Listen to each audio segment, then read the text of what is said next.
Hello students. आज जो हम टॉपिक करेंगे पैंक की साइकिल ऑफ इरोजन। कल हमने किया था डब्ल्यू एम डेविस का साइकिल ऑफ इरोजन। तो डब्ल्यू एम डेविस के बाद में पैंक की संकल्पना के बारे में हम क्वेश्चन तैयार करेंगे।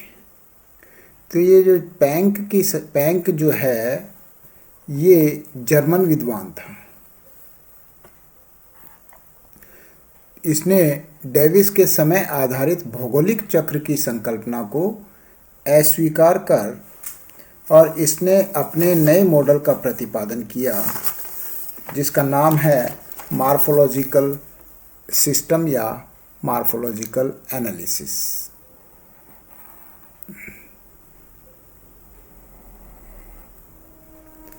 मॉर्फोलॉजिकल, इसका जो ये जर्मन विद्वान था, तो जर्मन विद्वान था तो इसने जर्मन भाषा का इस्तेमाल किया है अपने मॉर्फोलॉजिकल सिस्टम में।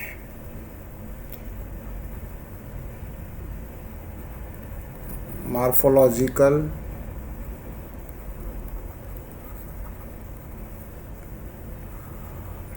सिस्टम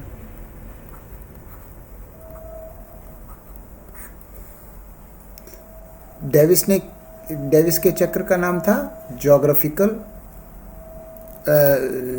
उसका साइकिल ऑफ इरोजन, और इसने उसकी भौगोलिक चक्र की संकल्पना को अस्वीकार किया और उसने ये कहा कि स्थल रूपों के विकास के नए मॉडल का प्रतिपादन करते हुए उसने मॉर्फोलॉजिकल सिस्टम या मॉर्फोलॉजिकल एनालिसिस नाम दिया अपने सिद्धांत का। पैंक के अनुसार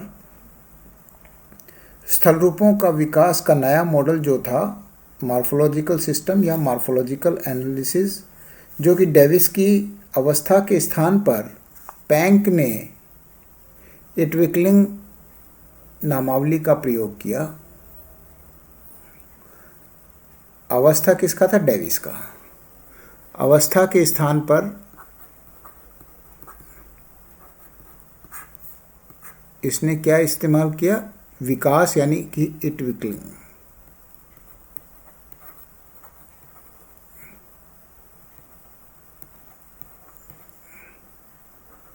ये जर्मन शब्द है।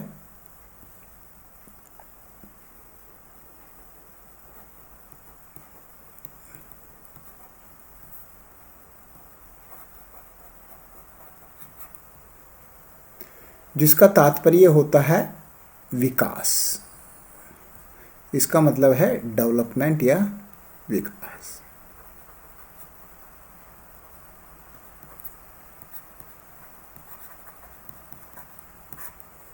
तो इसने अवस्था के स्थान पर इटविक्लिंग नामावली का प्रयोग किया जिसका तात्पर्य होता है विकास। इस तरह से पैंक ने तरुण, प्रौढ़ और जीर्णावस्था के स्थान पर 3 प्रावस्थाओं का, अवस्था की जगह प्रावस्था यानी कि स्टेजेस इसने बताई, और 3 अवस्थाएं जो है प्रावस्थाएं, उसको इसने कहा। पैंक ने aufstehende Entwicklung पहली प्रावस्था, जिसमें कि बढ़ती दर से विकास, उसके बाद में ग्लीक फर्मिंग इटविक्लिंग यानी समान दर से विकास, और आपस्तीजिंडे इटविक्लिंग यानी कि घटती दर से विकास नामावलियों का प्रयोग किया। तो सबसे पहले इसने आपस्तीजिंडे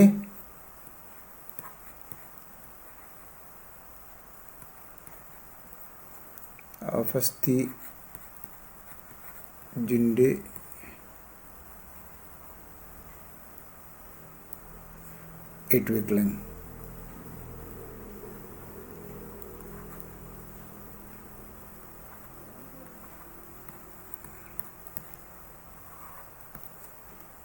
ठीक है। इसका मतलब हुआ आपस्तीजिंडे इटविक्लिंग का मतलब बढ़ती दर से विकास।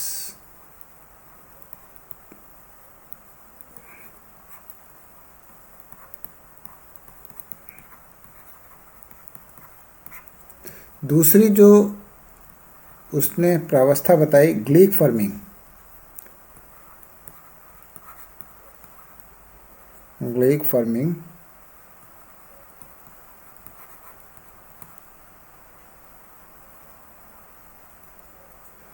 एटविक्लम,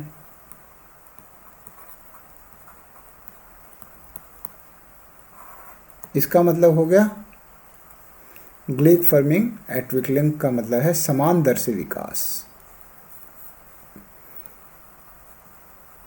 समान दर से विकास।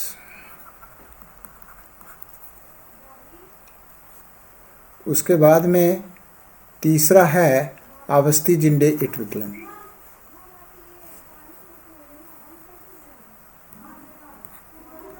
आवस्थी-जिंडे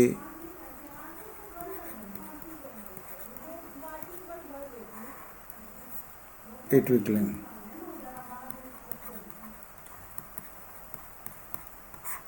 इसका मतलब है कि घटती दर से विकास।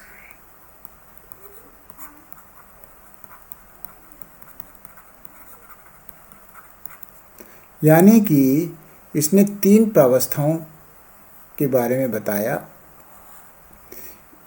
डेविस ने अवस्था बताई थी, स्टेजेस, अवस्था बताई थी 3, प्रौढ़ अवस्था, जीर्ण अवस्था और इस प्रकार से, और इसने उसकी जगह प्रावस्था, प्रावस्था में इसने ये आवस्थी-जिंडे एटविक्लिंग, ये सारे जर्मन शब्दों का इस्तेमाल किया है, ग्लीक फर्मिंग, आवस्थी-जिंडे, और ये जो तीनों हैं इसमें आवस्थी-जिंडे का मतलब है बढ़ती दर से विकास, ग्लीक फर्मिंग का मतलब है समान दर से विकास, और आवस्थी-जिंडे का मतलब घटती दर से विकास। एटविक्लिंग का मतलब होता है विकास। उत्थान से पूर्व स्थलखंड के लिए पैंक ने एक नामावली, शब्दावली का इस्तेमाल किया, प्राइमारंभ। यानी कि उसने ये कहा कि उत्थान से पूर्व जो स्थल रूप थे वो समतल थे, जिसको कि इसने प्राइमारंभ कहा।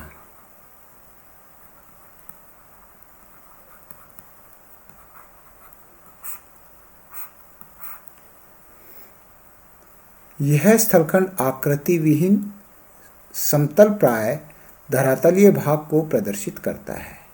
पैंक के अनुसार स्थलरूप जो है उत्थान की दर तथा अपर्दन एवं पदार्थों के विस्थापन की दर के बीच के अनुपात का प्रतिफल होता है। स्थलरूप जो है उत्थान की दर तथा अपर्दन एवं पदार्थों के विस्थापन की दर के बीच अनुपात का प्रतिफल होता है। स्थल रूपों के विकास में समय की कोई भूमिका नहीं होती। डेविस ने क्या कहा? समय को महत्व दिया, इसने समय को महत्व नहीं दिया। प्रावस्था का मतलब, सॉरी मैंने ये जो स्टेजेस का मतलब तो होता है अवस्था, ये होता है फेजेस।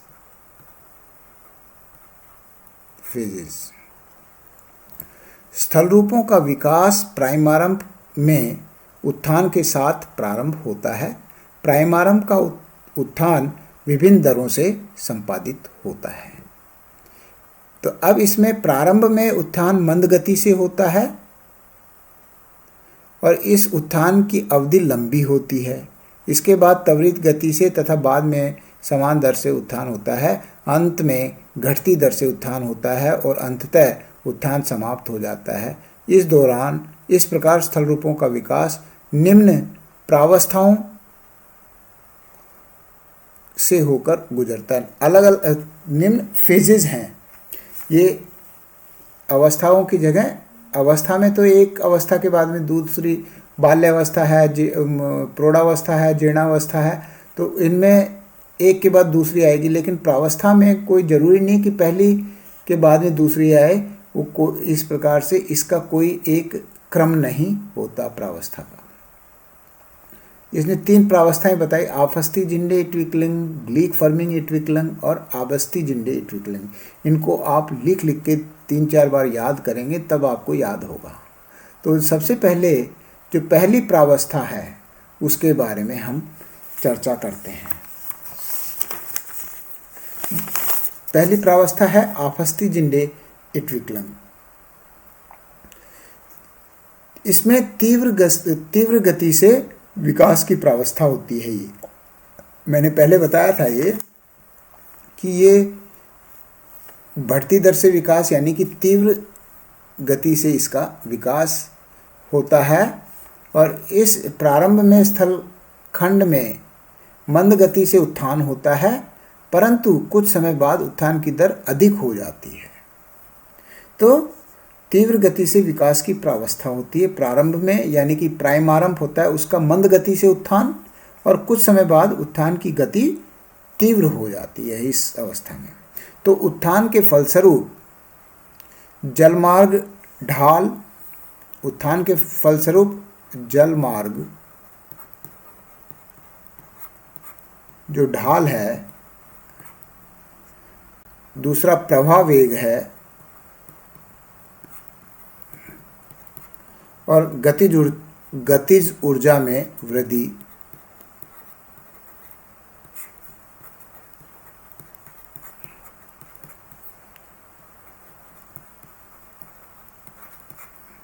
के कारण, मतलब प्रारंभ में जलमार्ग ढाल, पहाड़ों पे जलमार्ग ढाल बहुत तीव्र है, इस वजह से पानी का वेग बहुत तेजी से तेज होगा और उससे गतिज ऊर्जा में वृद्धि होगी। इन तीनों के कारण जो है क्या होगा, घाटी गर्तन होगा।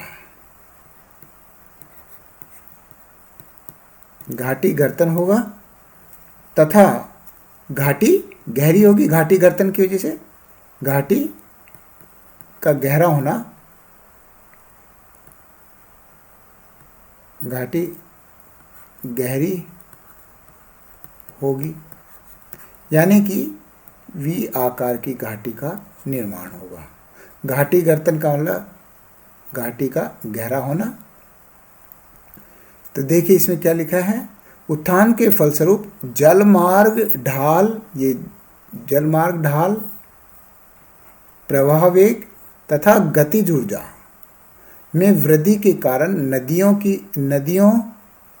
नदियां तीव्र गति से घाटी गर्तन के द्वारा अपनी घाटियों को गहरा करती हैं। ठीक है, परंतु घाटी की गहराई में वृद्धि की तुलना में उत्थान अधिक होता है। परंतु घाटी की गहराई में वृद्धि की तुलना में उत्थान अधिक होता है, यानी कि उत्थान भी हो रहा है और घाटी गर्तन भी हो रहा है, लेकिन घाटी की गहराई में वृद्धि की तुलना में उत्थान अधिक हो रहा है, अपलिफ्टमेंट। अर्थात निम्नवर्ती अपरदन की तुलना में उत्थान अधिक होता है, यानी कि घाटी की गहराई होने के बजाय पर्वतों की ऊंचाई अधिक तेजी से बढ़ रही है। इस तरह लगातार निम्नवर्ती अपरदन और घाटी गर्तन के कारण संकरी और वी आकार की घाटी का निर्माण होता है। चूंकि घाटी गर्तन की दर उत्थान की दर से कम होती है, अतः क्या होगा, निरपेक्ष उच्चावच। मैंने बताया था ना कल, निरपेक्ष उच्चावच और सापेक्ष उच्चावच। चूंकि घाटी गर्तन की दर उत्थान की दर से कम होती है, अतः निरपेक्ष उच्चावच में निरंतर वृद्धि होगी। तो अब क्या होगा, जल विभाजकों के शिखर में वृद्धि, जल विभाजकों के शिखर में वृद्धि तथा नदी घाटियों के तली में निरंतर वृद्धि होने से घाटियां गहरी होती जाती हैं और सापेक्षिक उच्चावच में भी लगातार वृद्धि होती है। तो इसमें जो निरपेक्ष उच्चावच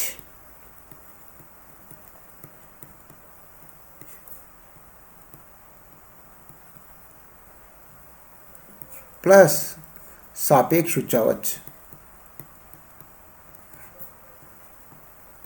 इन दोनों में वृद्धि होती है, दोनों में वृद्धि होती है। ठीक है, तो ये जो पहली अवस्था है, इसमें वी आकार की घाटियों का निर्माण होता है घाटी गर्तन की वजह से।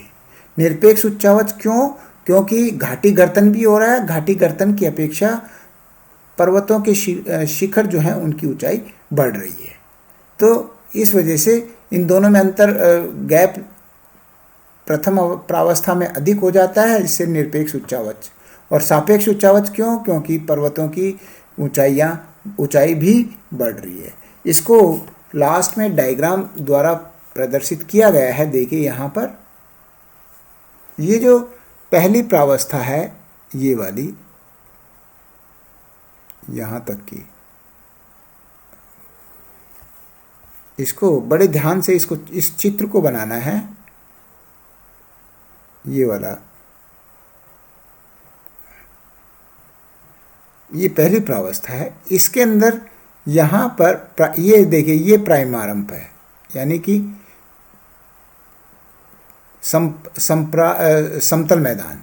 इसके बाद में ये जल विभाजकों के शिखर जो हैं, देखिए ये ऊपर की ओर जा रहे हैं, यानी बड़ी तीव्र गति से ऊंचाई बढ़ रही है।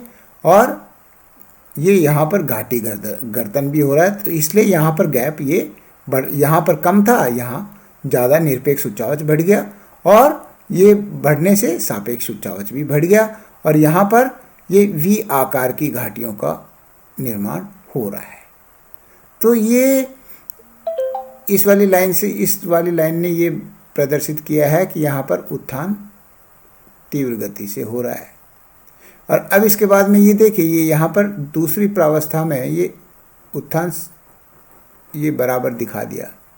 बराबर दिखाने का मतलब है कि ऊंचाई और घाटी गर्तन में बराबर जितना ऊंचाई हो रही है उतना ही घाटी गर्तन हो रहा है। तो पहली प्रावस्था जो है, प्राइमारंभ के बाद में उत्थान की गति तेज, घाटी गर्तन उससे कम, लेकिन दोनों हो रही हैं। निरपेक्ष उच्चावच भी बढ़ रहा है और सापेक्षिक उच्चावच भी बढ़ रहा है। तो इस प्रकार से पहली प्रावस्था जो है उसके अंदर दोनों बढ़ रहे आफस्ती जिंडे इट्विकलिंग के अंतर्गत। तो ये वाला लेक्चर हम यहीं समाप्त करते हैं। इसमें क्योंकि जर्मन लैंग्वेज इस्तेमाल की गई है, इसको डेविस के अपर्दन चक्र की अपेक्षा याद करने में थोड़ी दिक्कत होगी। इसको बार बार लिख के याद करें, जिससे बहुत आसानी से फिर आपको याद होगा। क्वेश्चन बहुत इम्पोर्टेंट है, इसका परीक्षा में ये अक्सर आ जाता है, तो इसलिए इस क्वेश्चन को छोड़ना भी नहीं है। तो पहला ये लेक्चर यहीं समाप्त करते हैं। Thank you. जय हिंद, जय भारत।